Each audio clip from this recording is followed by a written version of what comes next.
Arc 6, The Corridor of Memories. Chapter 40, Abandoned by the Stars. Everything is messed up. Literally, so messed up. He was found, brought back and questioned about what had happened. Bit by bit, he found that the situation would get worse every time he would say something. Alright, so Subaru really doesn't remember anything? As he was clutching his knees, the girl with the silver hair gazed down at him with a gloomy expression. Next to her stood a young, sweet little girl who couldn't come to grips with what he had said and reacted with shock. We were at a complete loss when we heard that we couldn't find you. By no means did I think the situation would end up like this. It looks like we're faced with a very difficult problem. The girl, who had a white fox scarf wrapped around her neck, grumbled this in a stiff tone. The knight with the handsome face nods and mutters the occasional "yeah, that's right" as she speaks. For how long are you going to be satisfied in exposing that unsightly appearance, Barroso? Scowling at him as she said it, was the girl who had cleaned up the mess that had been caked on him. But there was no great animosity in her words. Moreover, there seemed to be a forlorn expression hanging over her. Master. Something in the air seems to have become remarkably more gloomy. You need to smile more. Ha, what is that? You stink of piss. The black-haired woman was laughing in good spirits without seemingly understanding the situation here. At the side of the black-haired woman, there stood a young girl who was stroking her braided hair. She gives him a sidelong glance which seemed to show barely a small glimpse of interest at the situation he was in. Subaru. All of these reactions, if he were to broadly speak about them, every single one of them he had let go by. Once, twice, thrice. He had disappointed them 3 times. However, this time, he had soiled himself after he had tried to escape from this place. He had been found alone, huddled up and crying. There was no room for doubt that it had been the worst situation so far. Even though he is the only one aware of the real facts behind this truly dreadful situation. Subaru, ha. It makes him laugh. The fact that he had repeated the same situation, no, not just repeated once, but 3 times. He had seen the same scene a second time. Then on the 3rd time he had revisited this scene, he had finally grasped what sort of situation he was in. He had died twice. Both times, most likely, from falling from the same place. The first time he had lost consciousness on the way down, and because of that, he hadn't tasted the moment of death. However, it had not been like this the second time. As he fell down, he hadn't died quickly, and had tumbled and crashed against the staircase, having his whole body destroyed. He then finally died, but came back. At the moment of death, he would return back to the green room, and once again, he would wake up and redo the day. Die and return by death. That was the blessing which the god had given to Natsuki Subaru in this parallel world. Subaru, ha. For the second time, laughter had leaked out of him. Whether objectively one could call it laughter is left to discussion, suffice to say that for Subaru it was laughter. There's nothing else he could do except laugh. He felt as if his tears have honestly dried up. Crying also wasted his physical strength. He had died and then returned. It seemed like the physical strength he exerts before dying is given back to him when he returns. This time he had literally soiled away his strength on awakening. Anyways, let Subaru rest until things settle down. Over time, we may see some change. At hearing the girl with the silver hair's proposal, he knew that his treatment had already been decided like so. Was she thinking that he would lash out violently? Subaru's persona had been exaggerated. He had been brought back to the green room under everyone's supervision. I'm afraid we can't leave Rem here with this current Barroso. I oppose it. But, apart from finding out what caused this, our best bet at helping Subaru recover would be to rely on the spirit of this room. If that's the case, we will move Rem to another room. Ram will stay with her and look after her. Ram seems to be the only one now who is worried about her.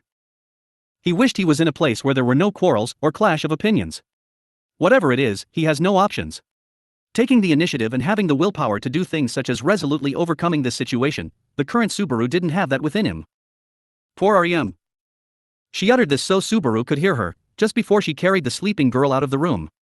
It was remarkable how much they resembled each other, like 2 peas in a pod. Subaru had no idea about the true meaning behind her words. Nor did he want to. Beatrice, Subaru, stay quietly here. Betty will surely find a way to return your memories, I suppose. Subaru. Beatrice, I won't let you cower here all alone. Just before she leaves the room, the young girl speaks those gentle words.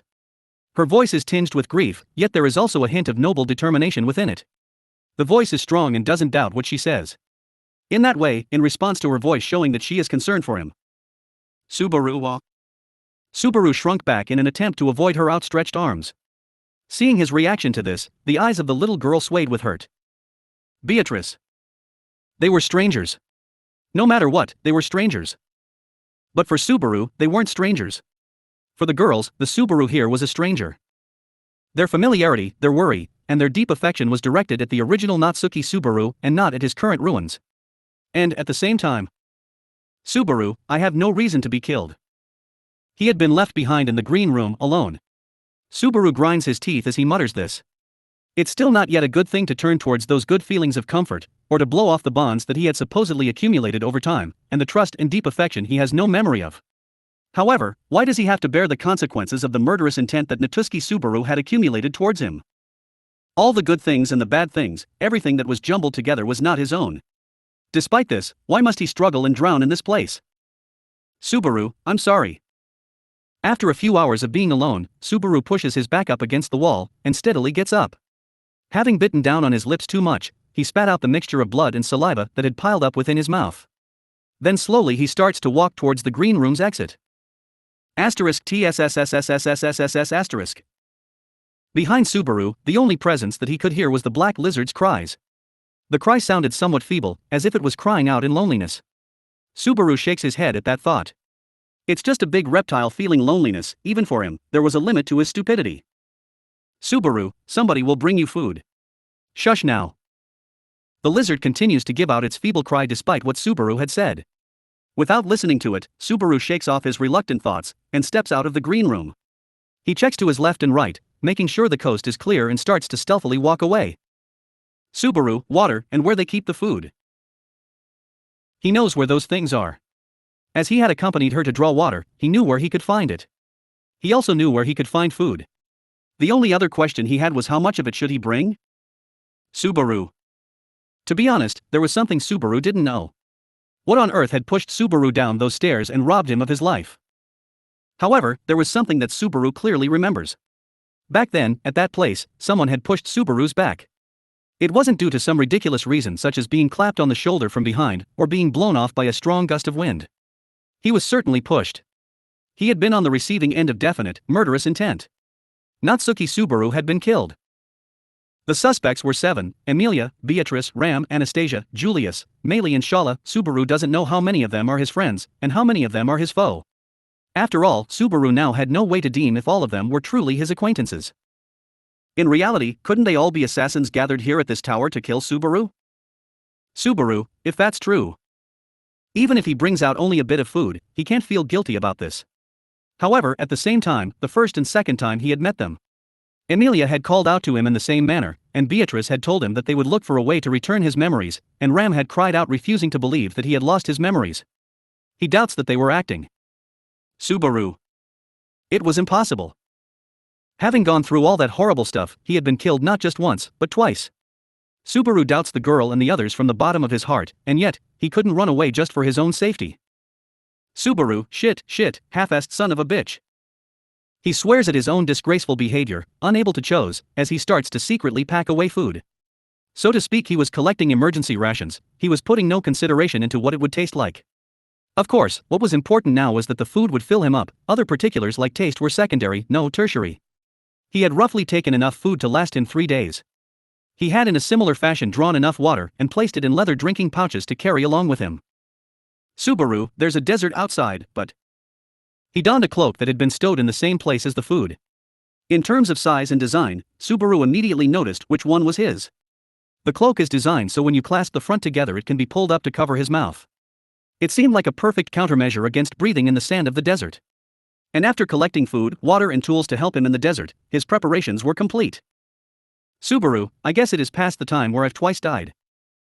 If he thinks about it, the time he had spent huddled up in the green room should mean that he had perhaps already approached the time in which he had been pushed off last time.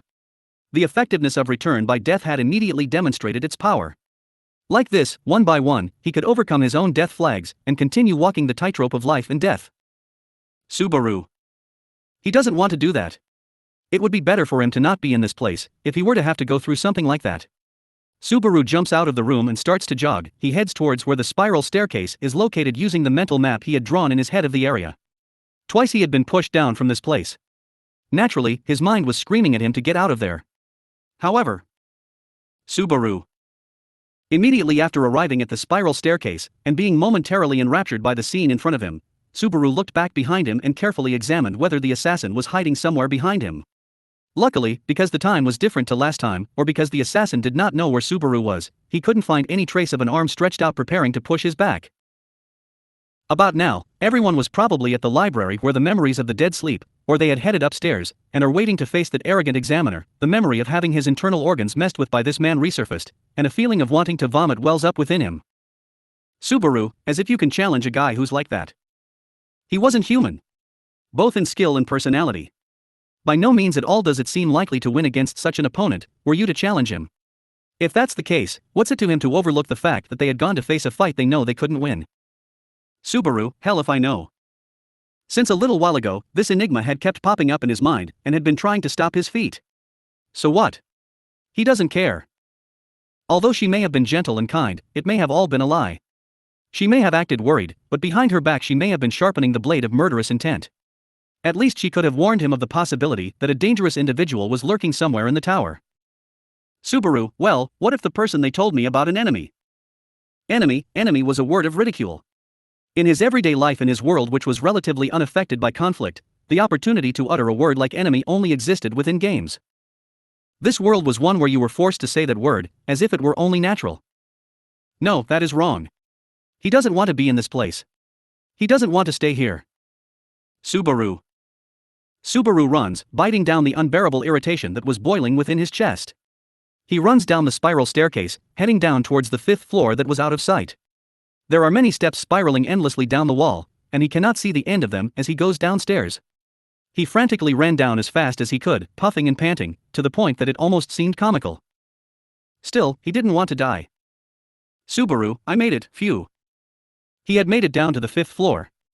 Unlike the 4th floor, the 5th floor wasn't divided into various rooms.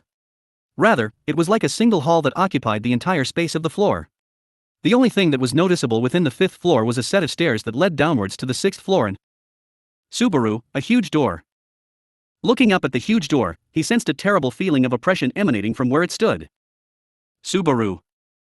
Standing in front of the door, it felt like a strange overpowering sensation was clogging Subaru's throat. He feels a slight sandy breeze blow through. Perhaps the wind outside was blowing some sand into the tower through gaps within the door. In the end he was certain that this door connected to the outside. Subaru, if what Emilia and the others said was true. Using this door, he should be able to go to the desert outside. Desert, he had forgotten its official name, but nevertheless he will follow the sandy road and head towards civilization. That way at least, there should be no worries of having his life threatened by this cruel assassin. The basics to crossing a desert are to travel at night, avoid sandstorms, and try to move towards one set direction. This was the only knowledge he possessed on the matter. Subaru, I would bet that it is far more likely that I will survive there, than in this place where it's certain that I am going to be killed. It could be said that this wasn't quite a normal decision to make. However, whether or not this was an abnormal decision to come to, he doesn't think making it is a mistake. Under these circumstances, if he can't believe even in himself, then only darkness would await him. He would never do such a thing like sitting in the dark, waiting for death. Since his death, he had decided to fight back. Subaru. He placed his hand on the huge door which was in front of him, and slowly pushed it with all his strength. The door was more than 10 times larger than Subaru himself. By all rights, even if Subaru were to push with all his might, it should be that due to its weight, the door should not budge at all. However, when he had pressed the palm of his hand against the door, it had easily pushed open as if it was mechanized. Subaru let out a flat sigh and stops pushing the door open. Even if now they hadn't noticed Subaru trying to sneak away, if he left the door completely open, then he can expect the girl and the others to notice. Even if Subaru slips out and manages to get away, he wants to make sure to put in enough distance between them so they couldn't catch up to him. Subaru. Quietly, Subaru looked out from the gap in the door to the outside. As soon as his eyesight adjusted, he saw a vast sea of sand which was swallowed by the creeping darkness of nightfall. Subaru, it really is a desert, He tries to squint his eyes so he can see what is beyond the horizon, but he can't see anything beyond it. In this environment where there are no signs of any shelter, what is at the end of the horizon cannot be seen. There is no way for Subaru to know how far it stretched. However, no matter how far this desert went on for, it certainly couldn't go on forever. If he were to take a step forward, it would be one step closer to the outside world. If he were to get closer to the outside world, wouldn't that be a step closer to his original world? Subaru. For a moment, Subaru's legs remained glued in the tower. He will probably, surely, leave this place. It made him feel a bit guilty to do this, as he would be leaving behind those without any ill intentions towards him. Subaru shakes off these feelings. His attachment to go outside, to his original world, made him do so. He doesn't want to be here. Natsuki Subaru will return back home because that is where his mother and father await him. Subaru, so. With a firm step forward, Subaru passes through the gap he had opened in the door. Stepping on the sand, he notices that his feet sunk into the sand more than he had thought they would. Taking his initial steps with quite a lot of force, Natsuki Subaru had firmly stepped outside into the outside world. And Subaru, huh? A violent explosion from underneath his shoes suddenly launches Subaru high up into the air. He had been thrown from his back onto the ground, making him black out. He was in a complete state of panic. Subaru now no longer knew whether being in a state of panic was more normal than being in a state of normalcy. Subaru, what the hell happened? While spitting sand from his mouth, Subaru hadn't the leisure to continue those words. This was due to the imposing figure that was now standing right before his eyes, presenting an answer to what the hell happened. Subaru. Right in front of Subaru's eyes, a huge shadow is looking at him against the background which was dyed by the night. The shadow had a huge, limbless body with slimy skin. It looked ferocious, with cruel fangs lining its mouth. It seemed to look like an earthworm to Subaru. A terrible, gigantic earthworm. In length, it stood not less than 10 meters tall. It was an earthworm monster. Subaru, W. Was this a world full of monsters? Every single scene he had seen had been disconnected from reality, and had not given Subaru's heart a chance to calm down. And now, the latest crisis was drawing near to him, not giving him any chance to crouch down and lament his fate. Subaru, this fucking hook. Picking himself up, covered in sand, Subaru shakes his head. Most likely it had been this earthworm who had struck him earlier and blown him away, because he was standing on its territory. That, or he had simply been standing in the place where it had emerged to take a breath. Either way, the earthworm had knocked Subaru down onto the sand, and moreover, Subaru, it's not going to leave me be. Understanding that in this situation he was at an overwhelming disadvantage, Subaru looked around his surroundings. He had barely taken 4 steps since leaving the tower. Although it was cowardly, there were plenty of options to pick from, such as jumping back into the building and living. However, as he looked around, Subaru cursed his luck. He had been blown away by the earthworm's blow and had rolled across the sand, away from the tower. The huge earthworm stood in between Subaru and the tower, so if he were to try and get back to the tower, he would have to go past the earthworm's huge body. Subaru, so. Even if he were to run into the desert, he expects that the earthworm will eventually catch up with him. Firstly, this may not be the only earthworm. There's a decent chance that this earthworm is the lord of the desert with how big it is, although even one that's half of its size would be quite a threat too. Not to mention, if he were to be attacked by a herd of them. Subaru, in fact, was the option of escaping not even realistic? He hates the kindness which this world quickly teaches. And it seemed like the earthworm had decided what to do about Subaru, who had been busy trying to puzzle how to get out of this situation. Slowly, the earthworm turns its eyeless head towards him and opens its gaping maw. There was a curved horn on its head. It was quite a surreal sensation. Subaru, one shot, I just need to get in one shot on it. Just one shot, one shot, one shot. Pulling up his anti-sand cloak to his neck, Subaru keeps an eye out at what the earthworm was doing. He pulls his arm to the front and calculates the timing of when he should deliver his blow. He suddenly notices that the wound where his nails had been ripped off on his right hand had clotted, and that the nails had started to regenerate. Had it been healing magic, or the effects of the green room? And while he was distracted by that, Crow-a-wag. The gigantic beast had let out a terrible, shrill cry which he could have never imagined coming from such a thing. The earthworm had then leapt, almost as if it was flopping, towards Subaru. When Subaru had heard its roar against the howling of the wind, for a split second he had felt a strange sensation, like as if his body was acting on its own accord. Subaru. The earthworm had leapt at him, however he had rolled towards his right side and dodged its attack. He hadn't been thinking of anything else. It's as if he could see an illusion of himself of what to do next. He had simply followed what the illusion had done and moved his body like it did. And just like that, he had moved out of the earthworm's attack. Subaru, shee. A large amount of sand mushroomed up into the air, followed by a shockwave right beside him. Whilst experiencing the aftermath of its attack, Subaru rolls over the sand, still following the illusion of his own consciousness. Subaru, hhhffff. His body was far more agile than he remembered it to be. A split second after, Natsuki Subaru's year crossed through his mind which Subaru had no recollection of. There is a trace left of the experience Natsuki Subaru had accrued surviving in this harsh environment. Right now, he wasn't thinking anything about the fact he'd made full use of that. Subaru, at this rate. Rolling forwards, with the nimbleness and vigor his precursor had left him, Subaru rights himself up and runs as fast as possible towards the tower's front door. In this moment, it is all about clinging onto what is in front of his eyes. If he makes it back to the tower, he knows that he will return to an environment of shadows and suspicion, as well as that he will be tormented by the fear of death. But still, he would rather choose that than ending up becoming this huge earthworm's poop. Subaru. He cannot afford to look back behind him, but it should be that the earthworm should not have enough dexterity to be able to switch over and catch up with him immediately. He was only a few meters away from where he was running to. Subaru RH. Just now, instead of the earthworm's head, the earthworm's tail had broken through and appeared from underneath the sand at Subaru's feet. The sand underneath him violently exploded, and the momentum from the tail striking his feet hoists Subaru's body up into the air again. Subaru oh. Whilst revolving around in midair and flailing his limbs about, Subaru sees what is underneath him. Beneath his eyes, he sees that the earthworm was opening its large mouth, preparing itself to greedily devour his body. He'd underestimated it. He was naive to think that he could outsmart the wild animal that had lived in this harsh environment and gotten so huge, just like as if it had been living in a greenhouse similar to his world. Reckless, he had been reckless.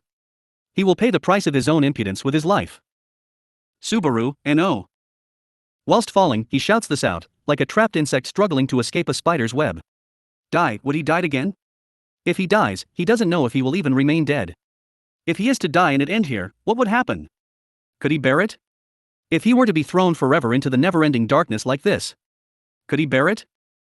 Subaru, oh. He screams and stretches his hand out to the night sky for help. There is nothing to reach out to. Even at the ends of the sky, which was blurred behind some wispy clouds, he couldn't see the stars that were supposed to be there. Subaru was falling alone. He had been abandoned by the star with his own name, about to be swallowed into the monster's belly, to blink out and disappear. Such despair. Suddenly, a surge of white light appears. Subaru. A surge of white light rushes forward and blows away the face of the earthworm that had opened its large mouth. Literally, the impact had pierced the earthworm's face, with its large head being warped in such a fashion that it almost looked like it had been turned into Amaziku. And then, in a split second, it blows up. Chunks of dirty flesh and blood spray out of the earthworm's head as it flies off. The head that should have been swallowing Subaru is gone, and the earthworm's huge body shakes violently. However, before its body toppled over, Subaru's own body crashed off the top of the headless worm. With a heavy shaking movement, it had felt like as if he had fell onto a hamburger patty just before it was going to be cooked. Its gaping wound, its internal organs, and its flesh and blood were the things that had cushioned Subaru's body. He had been given his life in exchange for the discomfort stuck in his hair. He coughs and splutters violently. He realizes that inside his mouth there is some foul liquid within it which is making him want to vomit. Meanwhile, the earthworm's remains were slowly starting to topple over. Wait, no. One after the other, the light flashes across his field of view, and every time it does, the earthworm's remains are shot through. It's shot through, burst open, segments of it are sliced off, bits of it fly about, the earthworm is cut into ribbons. It was only by coincidence that none of these flashes of light hit Subaru, which you could say was a stroke of luck in such a bad situation. However, eventually, Subaru notices that its body, which had been shook by these impacts, had now been strewn across the sand. Subaru was now lying with his back on the sand, his whole body stretched out. Subaru. Up above him, he sees the same starless sky just like when he had been flung up by the earthworm. By some twist of fate, even now that he had managed to cling onto his life, the sky hadn't changed. Subaru had still been abandoned. Being amazed, being wanted, being abandoned, being hated, being befriended, being kept away. Does he want to live? Does he want to die? Does he want to be here or not? Subaru, what should I do? If you know, tell me. There is no one around. Covering his face, he shouts this out at the empty sky. He received no reply. Who was it that Subaru wanted to hear the answers from the most? It was probably Subaru. Answer me, Natuski Subaru. Saying this in a miserable voice, Subaru sighs and turns his body to the side. There had been no particular reason why he had happened to turn his body. But that tiny movement had barely saved Subaru's life from the white light which had grazed his ear and struck the ground next to him. *DZZZZZZ*. Something had grazed past his right ear with tremendous force. He clasps his hand to the ear which was throbbing in pain and rolls to the side. As the blood was dripping out from his ear, he saw what had caused the pain. A long, narrow, glowing object, reminiscent of a stinger, was stuck in the ground. Subaru, what is this? As soon as he had reached out to touch it, the white stinger had turned into dust.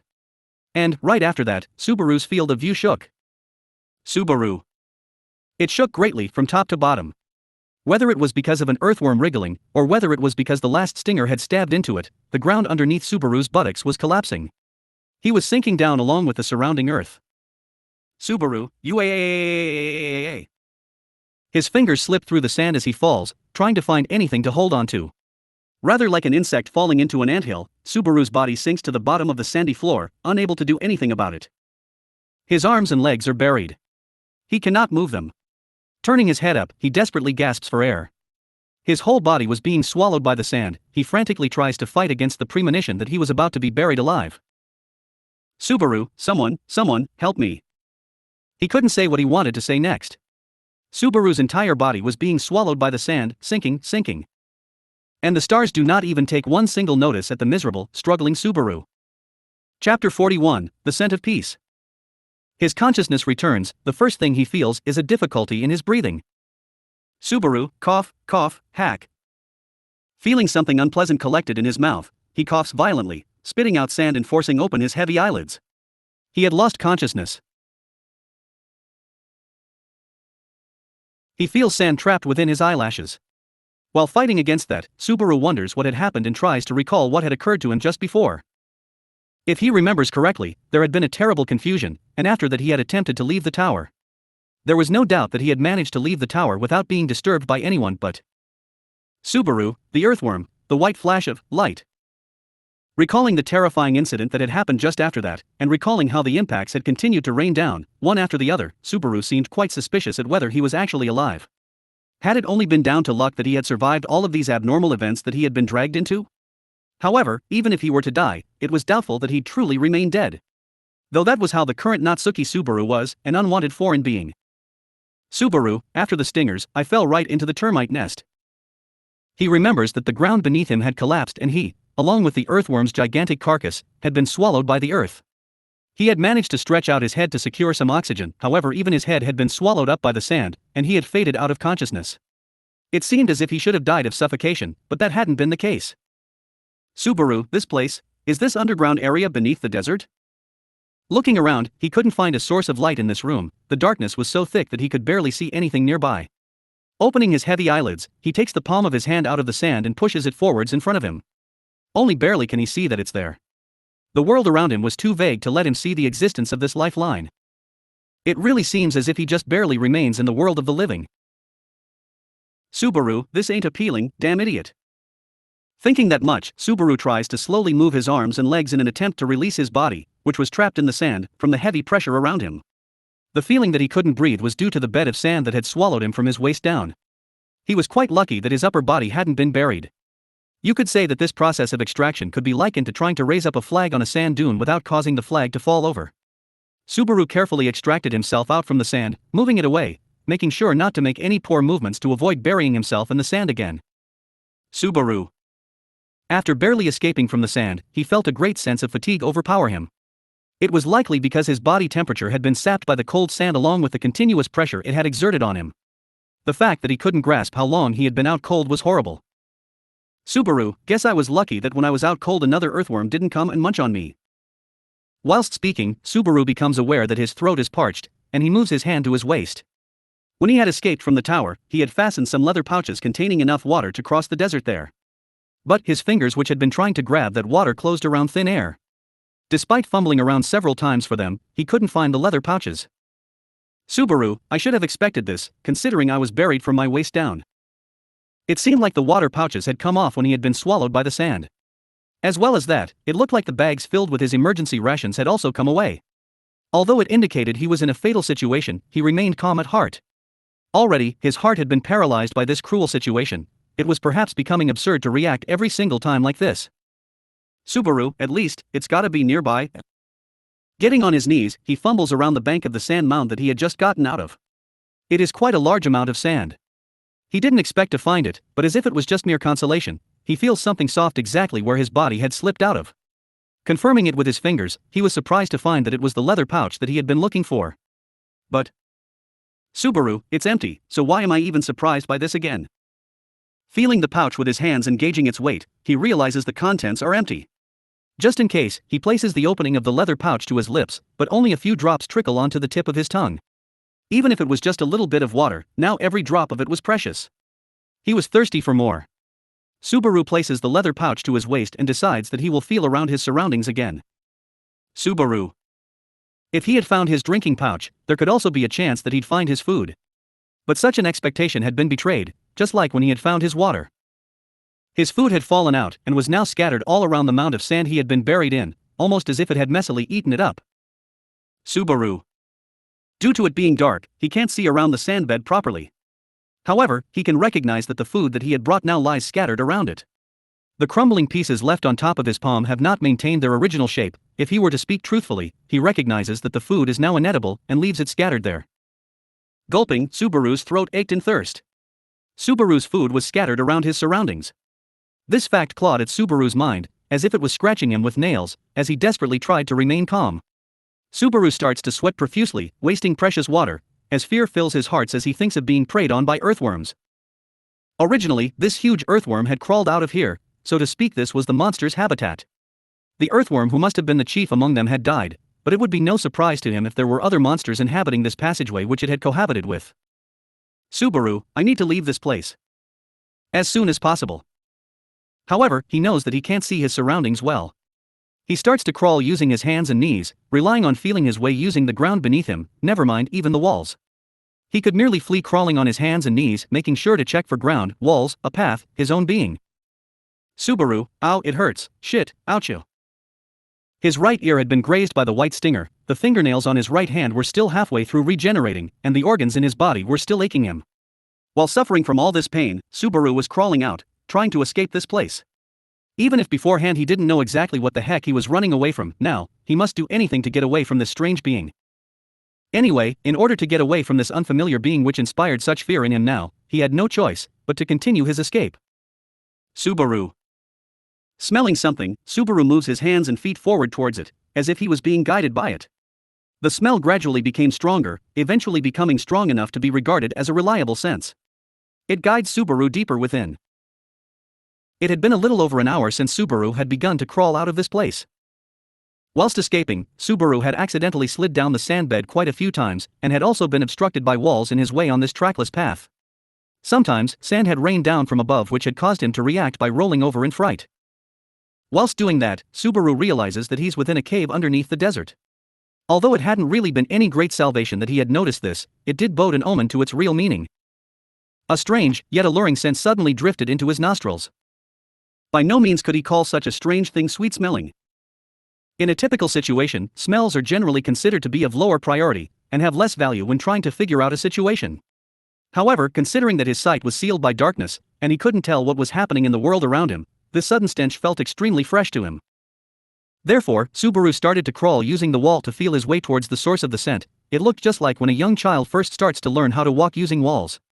Sniffing with his nose, he looked exactly like a dog who was following a trail towards the depths of the cave, no, to the depths, or maybe the entrance of the cave. He cannot be sure where this scent is leading him to.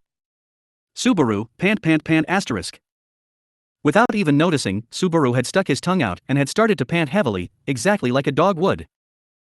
He had heard that dogs would stick their tongues out and pant in an attempt to cool their body down, but Subaru didn't really equate this comparison to his current gesture. The reason why Subaru had lolled his tongue out, imitating something that a dog would do, was because he wanted to increase the amount of knowledge he could obtain from his surroundings by sensing the flow of the air on his tongue. Subaru. In just a few hours Subaru had applied the methods that creatures use to move about in the dark. Naturally, his half-baked attempt was completely different to how it occurs in reality. The darkness was unchanging and didn't provide Subaru with any hints of what was around him. In this lonely area, all he can hear is his own breathing and the faint scratching noises of himself paddling across the sand, but this felt comfortable to Subaru now. It was terrifying, it was horrible, but one way or another he must manage it. It was the first time he had naturally embraced this natural human feeling. Right now, Subaru loved this silence, and this darkness, and this lonely space where no one was around. Right here, no one would hurt him. Right here, all he needed to do was keep floundering around to try and escape. Right here, even if he needn't think about anything, there were things to do. A feeling of complacency, similar to the feeling you would get if you let a muddy river sweep you along, embraces Subaru's heart. If he could just melt away into it, that'd be no problem, wouldn't it? In this manner, he had submerged himself and thought about it whilst escaping from his fatigue and habit. Subaru, damn it, what is this? Subaru had steadily crawled through the dark cave. On his way, he had come across a fork in the road with a path going left and the other one right. He anxiously deliberated on which path to choose. In the end he decided on the right path. From then on, there was a long, long journey whereby he followed the scent. Would there be a place where he could find relief at the end? Would he reach somewhere which had light? Even though such a prospect was not necessarily true, Subaru pushed forward without any concern for this. However, Subaru, there's a dead end right here. The path that he had followed had steadily narrowed. After going up a slope, Subaru had found a narrow path awaiting him which could only be traversed by literally crawling. At the end of it was a wall of sand. Ultimately, it was also where the source of the scent ended. Subaru, why did I even come all the way here? No, wait a sec. Angry at the blockage in his path, Subaru had been about to strike the wall of sand but caught himself. He racked his brains at the current contradiction in front of him, having followed the scent all the way here. Subaru had unmistakably arrived here by following the scent which was lingering in the air. The scent had been wafted in by a draft, and had certainly arrived all the way to Subaru, who had been quite far below. In other words, if the drafts had flowed from here, it meant that this wall of sand could not be a dead end. The draft had surely flowed into the cave from the outside. Subaru, if that's so. Frantically palming his surroundings, Subaru shuffles back a bit. He fumbles around the dead-end path for anything. He hadn't missed anything on the left, right, front or bottom. Then, where had he not looked? He had been abandoned by the stars. Had he been afraid to look up? Subaru, there it is. After more than an hour of backtracking, his hand that had been touching the ceiling brushes against the air and Subaru's eyes sparkled. Standing up, he puts his arms up, and even when he puts his shoulders up they don't hit the ceiling. There is a hole. The hole is more than twice as large as Subaru's waist, and his body would fit through it easily. In other words, if he were to push up using his back and legs, he should be able to climb out. Subaru. A gentle breeze was flowing into the hole. Until now, Subaru had clung on only to the target that he had been pursuing, that is, the scent. It was flowing in from the wind above to the underground area below that he was in. There was no choice now but to climb up as Subaru had sniffed to make sure of it. Subaru, GHH. NHHH. FFFFF. Placing his body by the hole, he pushes his back against the wall. Of course, because the wall was made up of sand, if he makes even a slight mistake in the angle in which he applies his body weight, he risks the wall collapsing and his plan failing. Being careful not to do just that, he places his feet against the wall too. Subaru thrusts his feet and buttocks up, and slowly starts to climb out of the hole. Subaru. Fortunately for him, the wall has some grooves embedded within it in some places, which to an extent help Subaru support himself as he makes his solitary climb. Perhaps, if you happen to be a person possessing superhuman physical ability, you could simply put your feet on one of the grooves and get out of the hole just by jumping. Subaru puff. But Subaru does not possess such physical abilities, thus he has no choice but to continue steadily climbing up. Still, it seemed like his body had been trained in the time which was unknown to him, and was suited to withstand activities like this. He gradually adapts to his body having a new engine, just like as if he was getting used to driving a new car. He had gotten the hang of it by the time he had managed to pull half of himself out of the hole, and had established that he was a pretty good climber. However, before being able to show the full extent of his strength, Subaru, I'm out. He doesn't know roughly how many meters he had climbed up the wall, but if he were to take a look, he had climbed up to such a height that if he were to fall down he would die from the resulting fall. Finally, Subaru had succeeded in climbing up the wall. Subaru. He didn't feel any great emotion about it as he thought he would have. That wasn't down to him thinking anything tedious like when you go and do it, this is how it is. Climbing all the way up the wall was a piece of cake when faced with this, that's all he thought. Pulling himself out of the hole, treading onto the fresh sand, Subaru stands up.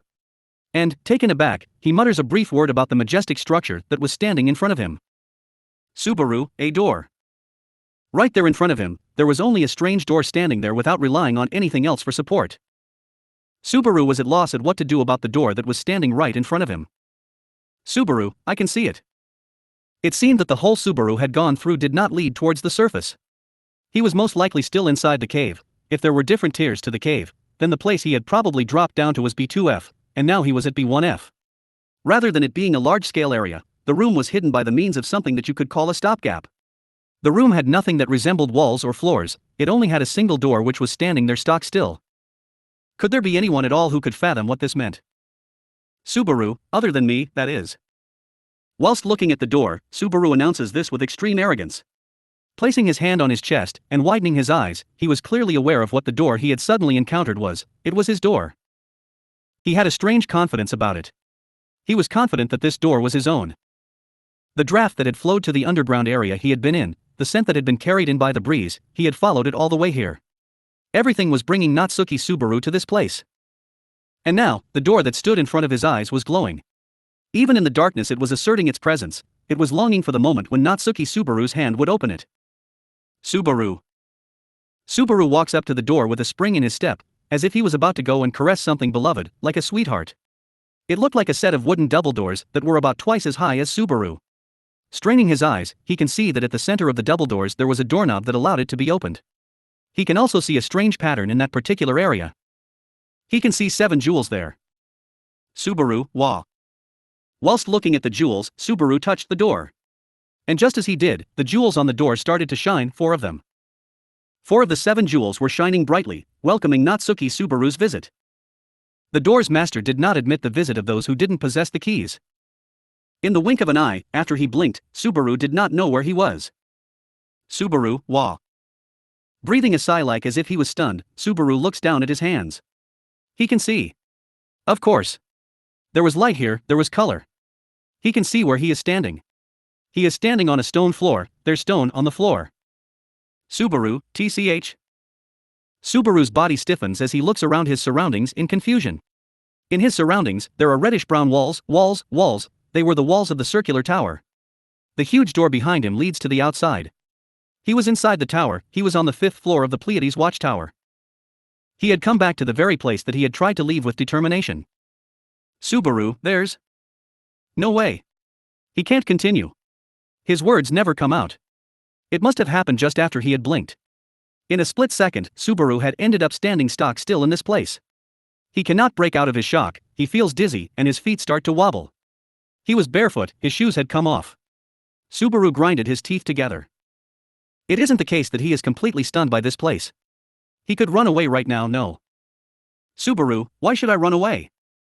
Subaru looked up above him with extreme fury, murky feelings were boiling up inside him.